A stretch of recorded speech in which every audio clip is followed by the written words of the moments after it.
Bapak Ibu dosen yang terhormat, perkenalkan nama saya Wulan Handayani Espesi.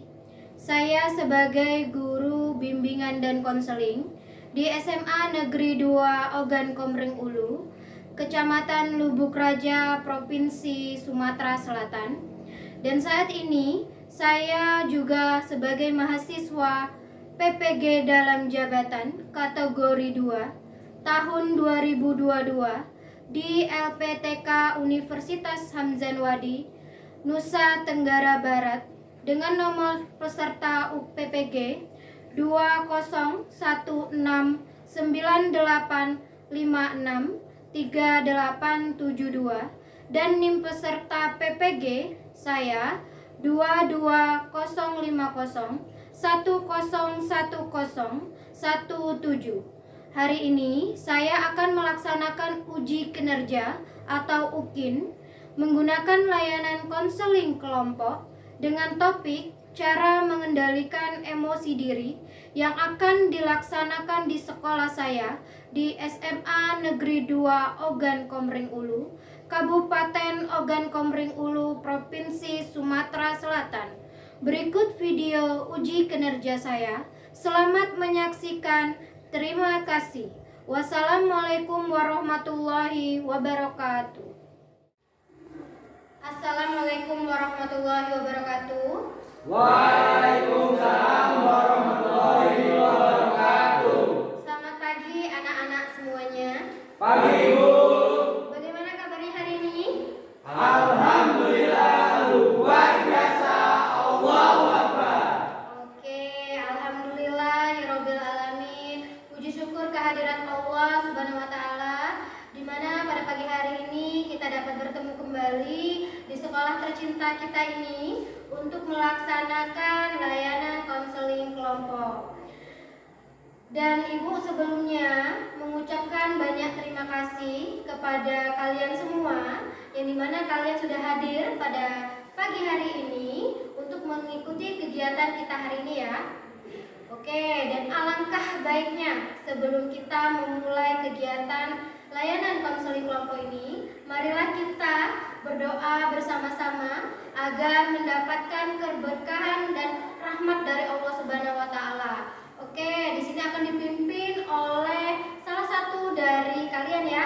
Ada yang ingin memimpin? Saya, Bu. Oke, silakan dipimpin. Baiklah, sebelum kita mulai kegiatan pada hari ini, alangkah baiknya kita berdoa menurut kepercayaan masing-masing. Berdoa mulai.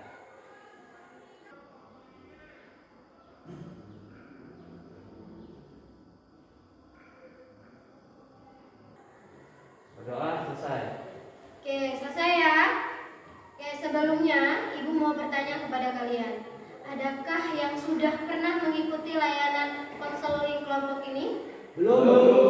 Belum ya? Ya. Oke, di pertemuan ini, hari ini Ibu akan sedikit menyampaikan atau menjelaskan apa sih itu layanan konseling kelompok. Di sini, konseling kelompok adalah suatu kegiatan layanan konseling kelompok untuk mengatasi atau mengentas masalah yang dihadapi oleh kalian atau siswa yang diselesaikan secara bersama-sama atau secara dinamika kelompok.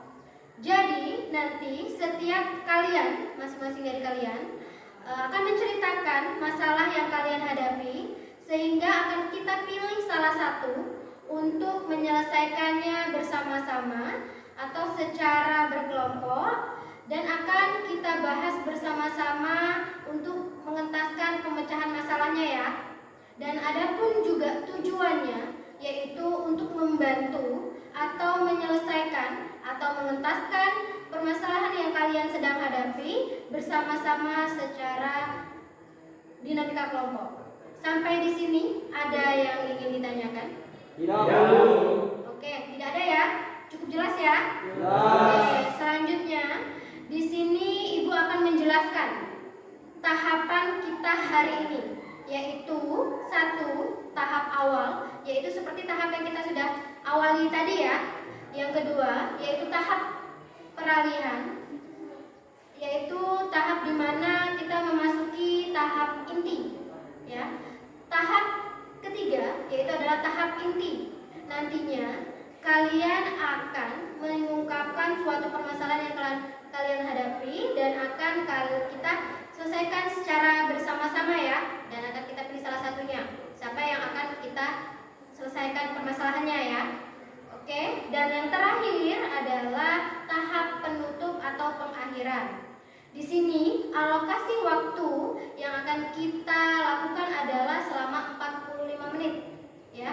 Jadi Ibu harapkan kalian semua dapat mengungkapkan atau berperan aktif dalam kegiatan kita hari ini. Oke? Paham? Paham. Oke, di sini Ibu akan menyampaikan 4 asas konseling kelompok yang perlu kalian ketahui. Yang pertama adalah asas kesukarelaan, di mana kalian datang ke sini secara sukarela ya. Tanpa ada paksaan dari pihak siapapun ataupun dari Ibu. Yang kedua adalah asas kenormatifan, di mana asas ini adalah pendapat-pendapat teman-teman kalian itu dihargai ya, menghargai pendapat-pendapat teman kalian sesuai dengan norma-norma dan nilai-nilai pada kegiatan kita hari ini. Yang ketiga adalah asas keterbukaan, di mana kalian terbuka dengan permasalahan yang kalian sampaikan. Yang terakhir, yang paling penting adalah asas kerahasiaan, yang dimana asas ini adalah merupakan pembahasan yang mengenai permasalahan pribadi, yang dimana informasi atau data-data yang kita dapatkan itu hanya kita simpan di anggota kelompok, tidak perlu diekspos ya, keluar ya pastinya. Paham? Paham.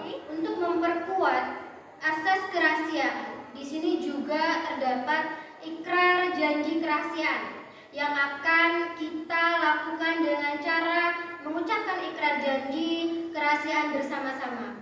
Nah, maka dari itu kita semua diharapkan berdiri, berpegangan tangan satu sama lain untuk mengucapkan ikrar janji kerahasiaan. Silakan ikuti apa yang Ibu ucapkan, sebutkan apa juga yang Ibu ucapkan ya. Contohnya adalah kata saya, berarti sebutkan nama kalian ya. Oke, paham? Paham. Kita mulai. Ikrar janji kerahasiaan. Ikrar janji kerahasiaan. Saya Yoram. dengan ini menyatakan bahwa saya sanggup dan bersedia menerima, menyimpan, memelihara, menjaga dan merahasiakan segala data dan atau keterangan lainnya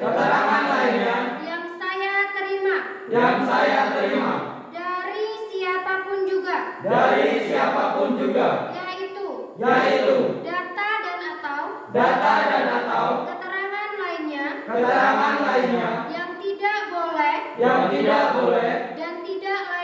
dan tidak layak diketahui oleh orang lain. Oke, silakan duduk. Oke, terima kasih untuk kita semua yang sudah mengucapkan ikrar janji kerahasiaan bersama-sama. Selanjutnya ada pepatah, tak kenal maka tak sayang. Maka kita akan perkenalan ya. Di sini Ibu akan menggunakan games dan silahkan ikuti apa yang saya instruksikan. Ya, paham? Paham. Ibu contohkan ya. Saya Wulan, sebelah kanan saya adalah saya Wulan, sebelah kiri saya adalah. Seperti itu ya. Dilanjutkan. Oke, mengerti? Mengerti. Oke, silakan dari sebelah kanan saya. Saya Valen, sebelah kiri saya Bulan, dan sebelah kanan saya Gani, sebelah kiri saya ada Valen, Bu Bulan, sebelah kanan saya Yoram, sebelah kiri saya ada Gani, Valen dan Bulan, sebelah kanan saya Julius, sebelah kiri saya ada Yoram, Gani, Valen, Bulan, dan di sebelah kanan saya Tegar, sebelah kiri saya ada Julius, Yoram, Gani, Valen, dan Bulan. Sebelah kanan saya MHD, di sebelah kiri saya Tegar, Julius, Yoram, Gani, Valen, dan Bulan. Oke, sudah selesai ya perkenalannya. Siapa yang paling hebat di antara kita semua? MHD, Bu. Oke, MHD ya. Tepuk tangan dulu untuk MHD. Oke, semua sudah perkenalan diri ya tadi. Ya, Bu. Oke, sebelum kita lanjutkan ke tahap berikutnya, untuk lebih suasananya lebih rileks, lebih nyaman, tidak kaku seperti sekarang, kita ice breaking dulu ya. Gimana? Boleh tidak? Boleh, Bu. Oke, boleh ya. Ya. Dengarkan apa yang ibu katakan. Kalau ibu bilang gajah, berarti Besar. kalau ibu bilang semut, berarti Kecil. oke, paham? Paham. Kita mulai ya. Ya, Bu. Oke, gajah, Besar. semut, Kecil. semut, Kecil. gajah. Besar. Oke, tepuk tangan dulu. Oke, sekarang ibu tanya, sudah siapkah kalian mengikuti kegiatan kita hari ini? Siap. Siap ya? Ya, Bu. Oke, sekarang kita masuk ke tahap intinya ya. Satu persatu dari kalian boleh mengutarakan atau menceritakan permasalahan yang sedang kalian alami. Boleh dari bidang pribadi, belajar, sosial, maupun karir. Dimulai dari siapa dulu? Silakan. Saya, Bu. Oke. Saya tidak suka pelajaran matematika peminatan karena gurunya itu tidak memiliki variasi dalam belajar, Bu. Oke, berarti menurut Gani adalah permasalahannya adalah ketika Gani mengikuti pembelajaran matematika terlalu monoton, tidak ada variasi dalam pembelajaran. Oke, selanjutnya. Saya, Bu. Oke. Saat saya pelajaran kimia, saya mengantuk, Bu. Tidak tahu kenapa pas pelajaran kimia saja saya mengantuk, pelajaran lain tidak, Bu. Oke, permasalahan yang dialami Yoram adalah ketika pas pelajaran kimia selalu merasakan ngantuk, sedangkan pelajaran yang lain tidak merasakan ngantuk ya. Oke, untuk yang selanjutnya. Saya, Bu, Oke. permasalahan di sini saya ketika ada presentasi di depan kelas atau saat ada guru menjelaskan, saya ingin bertanya, tapi ada keraguan di hati saya, Bu, kayak gimana apakah saya benar benar bertanya gitu. Oke, berarti yang dialami permasalahan Tegar adalah ketika ada presentasi, ingin mengemukakan pendapat, ingin menyampaikan atau bertanya, ada rasa keraguan, ada rasa tidak percaya diri ya. Oke, untuk selanjutnya. Ya, Bu, masalah saya ketika saya melakukan tugas PR atau tugas PR itu saya malah di rumah, Bu. Tapi di sekolah itu saya mencari contekan agar bisa mendapatkan jawaban itu, Bu. Oke, berarti yang dialami Julius adalah ketika di rumah Julius tidak mau mengerjakan tugas, malas belajar. Tapi ketika di sekolah, ketika ada PR, di situ Julius bingung sehingga mencontek temannya untuk mengerjakan tugas tersebut ya. Oke, untuk selanjutnya. Saya, Bu, Oke. permasalahan saya bingung memilih jurusan kuliah. Jurusan yang saya inginkan itu ilmu komputer, tetapi orang tua saya merekomendasikan untuk memilih jurusan kedokteran. Oke, permasalahan yang dihadapi MHD berarti adalah ketika lulus SMA nanti, MHD ingin mengambil jurusan komputer, tetapi orang tua menginginkan MHD mengambil jurusan kedokteran ya. Iya, Bu. Oke, selanjutnya. Saya, Bu. Oke. Masalah saya waktu itu saya sedang fokus belajar, nah teman sebangku saya itu mengganggu saya, Bu. Nah disitulah emosi saya meningkat, Bu. Oke, berarti permasalahan yang dihadapi oleh Valen adalah ketika belajar sedang serius-seriusnya, Valen diganggu oleh temannya di kelas sehingga Valen merasa emosinya sehingga memuncak ya. Oke, nah di sini kalian sudah menceritakan permasalahan kalian masing-masing. Ada yang dari pribadi, ada yang dari sosial, ada yang dari karir, dan masih banyak yang lainnya ya. Oke, kira-kira nih, masalah siapa dulu yang akan kita bahas atau selesaikan bersama-sama? Kalian, Bu. Oke, masalah Valen ya. Oke, berarti kita sepakati bahwa masalah Valen yang terlebih dahulu kita bahas. Iya, Oke, Bu. sepakat? Pak. Oke. Lainnya, pembahasan atau masalah yang lainnya akan kita selesaikan selesaikan di pertemuan konseling kelompok selanjutnya. Mengerti? Mengerti, Bu? Silakan Valen utarakan atau menceritakan masalah yang sedang dihadapi sekarang. Waktu itu saya sedang fokus belajar. Saat teman sebangku saya itu mengganggu saya, Bu. 1 kali saya diamkan, 2 kali saya diamkan. Nah, yang ketiga kalinya saya tersulut emosi dan sampai kami itu cekcok, dorong. Terus untungnya teman sekelas kami itu melerai kami, Bu. Oke, berarti permasalahan yang dihadapi oleh Valen adalah ketika dia konsentrasi belajar, ketika dia belajar, temannya mengganggu ya. Sekali didiamkan, 2 kali didiamkan, 3 kali mungkin Valen sudah tidak tahan sehingga emosinya tersulut ya. Nah, untungnya teman-teman tadi melerai. Nah, emosinya berupa meledak-ledak tadi, terus sudah itu dorong-dorongan, saling adu mulut pastinya ya. Oke, nah di sini menurut kalian apa penyebab atau faktor pemicu Valen tidak dapat mengendalikan emosinya sehingga terjadinya perkelahian atau bentrok antar temannya, dorong-dorongan sehingga terdapat percekcokan juga? Apa? Ada yang menjawab? Saya, Bu. Oke. Mungkin temannya Valen itu rese dan mungkin juga temannya Valen itu tidak suka kepada Valen, Bu. Oke, berarti jawaban dari Gani adalah mungkin teman Valen itu rese atau ada pemicunya adalah tidak suka dengan Valen. Oke, ada yang selanjutnya? Saya, Bu. Oke. Mungkin temannya Valen mengajak bercanda, tetapi Valennya itu fokus ke belajar gitu. Oke, berarti mungkin adalah karena menurut Julius adalah karena ingin mengajak bercanda Valen, tapi mungkin karena Valennya juga lagi serius, jadi tidak bisa diganggu seharusnya ya. Oke, nah di sini bagaimana menurut kalian untuk menyikapi teman kalian yang suka mengganggu atau membuat kalian marah? Ada yang menjawab? Saya, Bu. Oke. Yang pertama itu harus dicuekin, yang kedua disenyumin, dan yang paling penting itu harus sabar, Bu.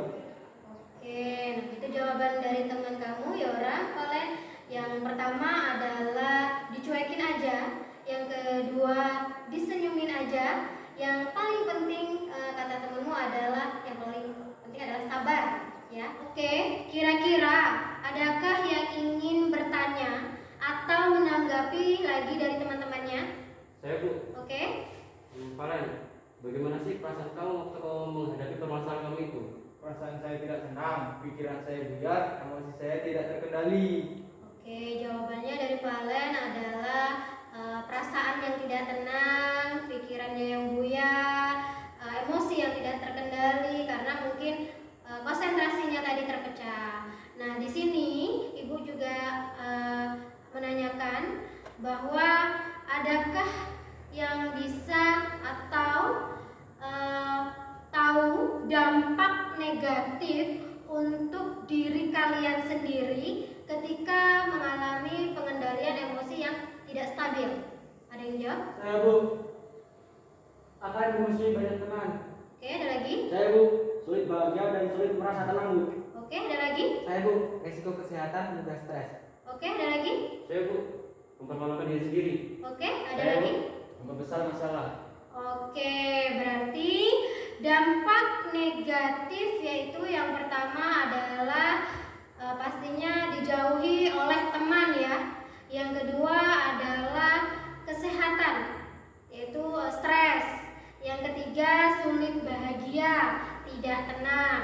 Yang selanjutnya karena mungkin mempermalukan diri sendiri karena dianggap gampang berkata kasar, sering menyakiti orang lain, dan yang terakhir memperbesar masalah.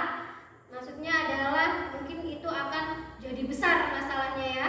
Oke, selanjutnya bagaimana menurut kalian solusi, saran, masukan kalian untuk Valen agar dapat mengendalikan emosi dirinya dengan baik ketika diganggu temannya atau merasa emosinya memuncak? Ada yang ingin menjawab? Saya, Bu. Oke.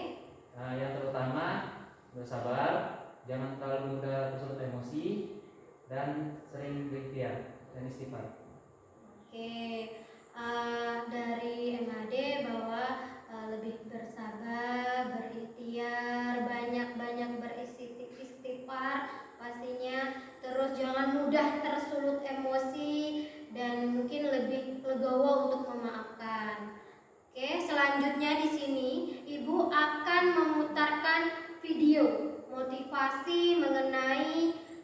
kamu ingin marah? Mari kita tonton bersama-sama.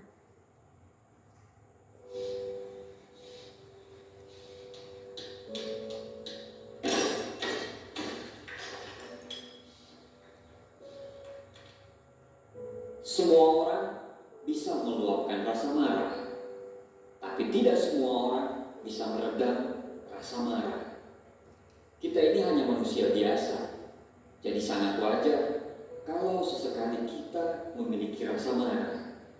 Marah itu mudah, tidak perlu sekolah untuk bisa marah, tidak perlu ada syarat apapun untuk bisa marah, tidak perlu ada pelatihan khusus untuk bisa marah.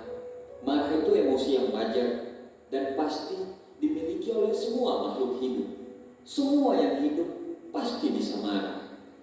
Saat kamu menganggap dengan marah kamu tampak berwibawa, itu adalah hal yang keliru, karena tidak ada seorang pun menyukai orang pemarah. Orang kuat bukan diukur saat dia bertarung, tapi orang kuat adalah orang-orang yang bisa mengendalikan rasa marah saat keadaan dan orang lain membuat dia harus marah. Bila sedang marah, lebih baik jangan berkata apa-apa, karena saat kemarahan reda, kamu akan menyesal dengan apa yang sudah kamu katakan. Saat kamu membalas kebencian dengan marah dan caci maki, saat itu musuhmu yang menang. Ketika kamu marah, hitunglah sampai 10 sebelum kamu berbicara. Dan jika kamu sangat marah, hitunglah sampai 100 dan berbicaralah. Jika sedang marah, jangan memutuskan sesuatu. Jika sedang terlalu bergembira, jangan pula menjanjikan sesuatu, karena saat itu kita sedang tidak berpikir jernih. Diamlah saat kamu marah, diam dan renungilah, karena saat marah, sebaik apapun dirimu bisa menjadi seorang yang sangat jahat. Jika kamu benar, kamu tidak perlu marah. Jika kamu salah, kamu tidak boleh marah. Lemparkan senyum kepada orang yang memancing amarah kita. Berhentilah marah dan tinggalkanlah panas hati itu. Jangan marah, itu hanya membawa pada kejahatan. Cinta itu tidak cepat marah dan tidak kasar.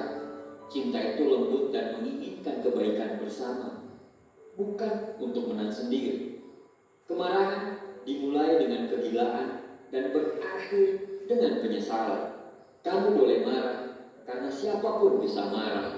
Marah itu mudah, tetapi marah pada orang yang tepat, dengan kadar yang sesuai, pada waktu yang tepat, demi tujuan yang benar, dan dengan cara yang baik, bukanlah hal yang mudah. Marahmu yang mana? Marahnya orang liar terlihat dari sikapnya, dan marahnya orang bodoh terlihat dari ucapan lisannya. Kemarahan adalah keadaan di mana lidah bekerja lebih cepat daripada pikiran, dan tindakan lebih cepat daripada nurani. Terlalu banyak hal yang tidak bisa diselesaikan dengan rasa marah. Semua yang diawali dengan rasa marah akan berakhir dengan rasa malu. Orang yang kuat adalah orang yang dapat mengendalikan dirinya pada saat dia marah. Sebaik-baiknya kesabaran adalah saat engkau lebih memilih diam, padahal emosimu meronta ingin didengarkan.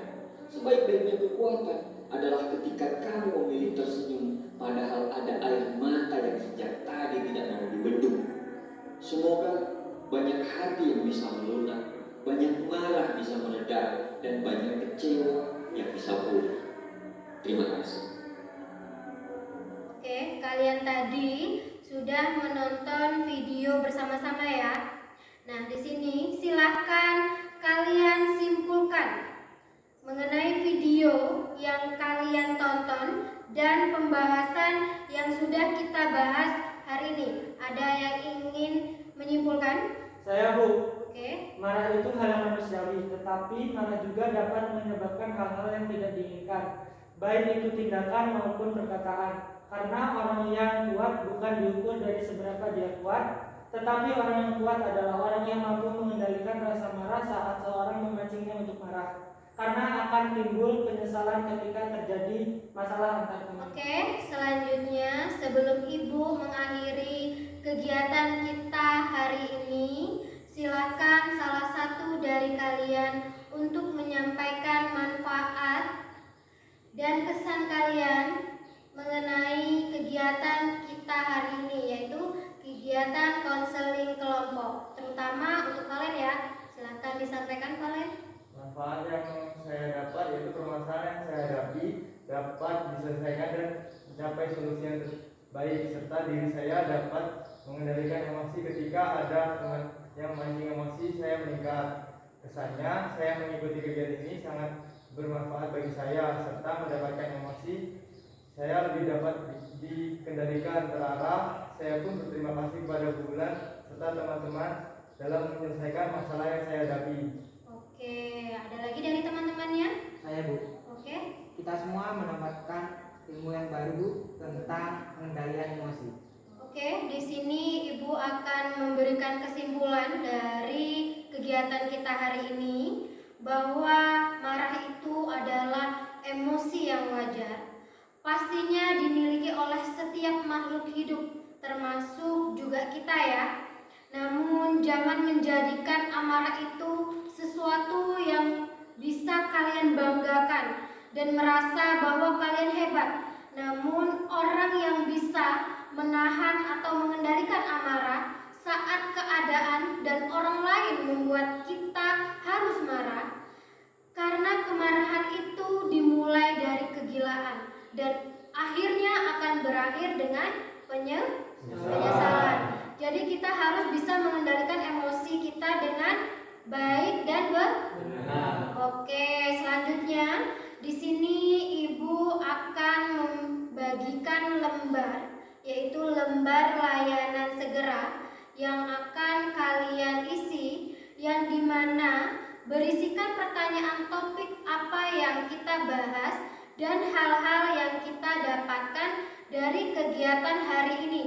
Dan nanti juga ada layanan LayJapen, yaitu layanan jangka pendek dan layanan jangka panjang. Nanti akan Ibu berikan menyusul dan dilakukan setelah beberapa hari dari kegiatan konseling kita hari ini ya. Oke, silakan kalian kerjakan. Ibu kasih waktu selama 3 menit. Ibu bagikan ya, silakan dibagikan ke teman-temannya.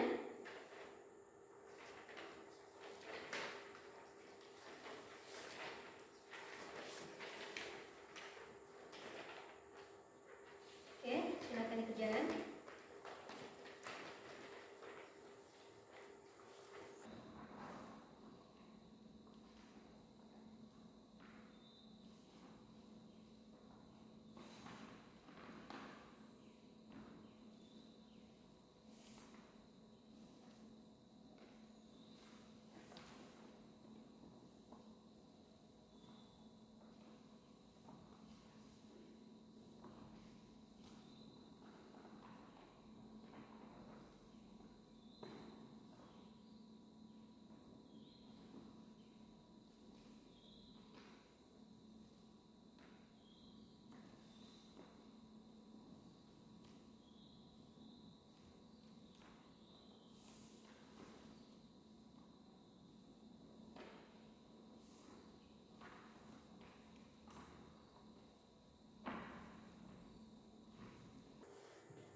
Apakah sudah? Oke.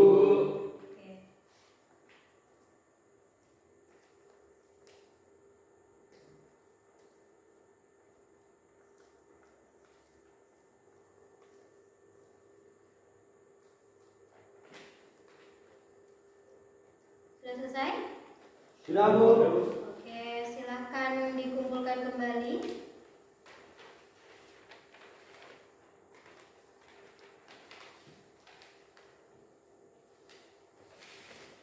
Oke, kalian sudah mengumpulkannya ya.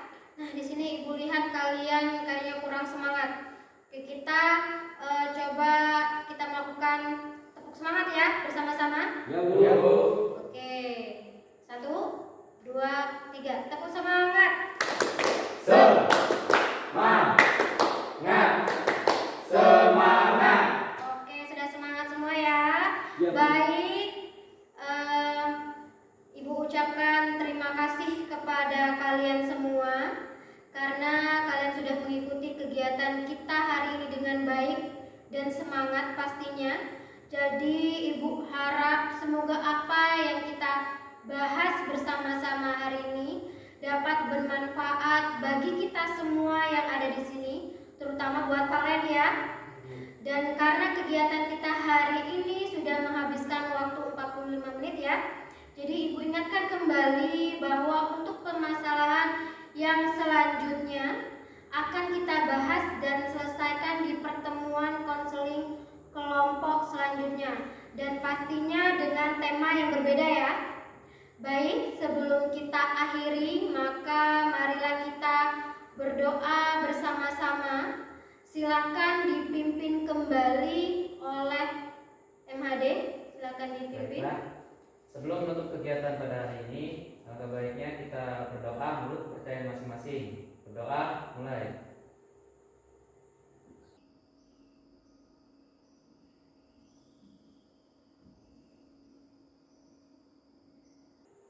Berdoa selesai. Oke, sudah selesai. Ibu akhiri. Wassalamualaikum warahmatullahi wabarakatuh. Waalaikumsalam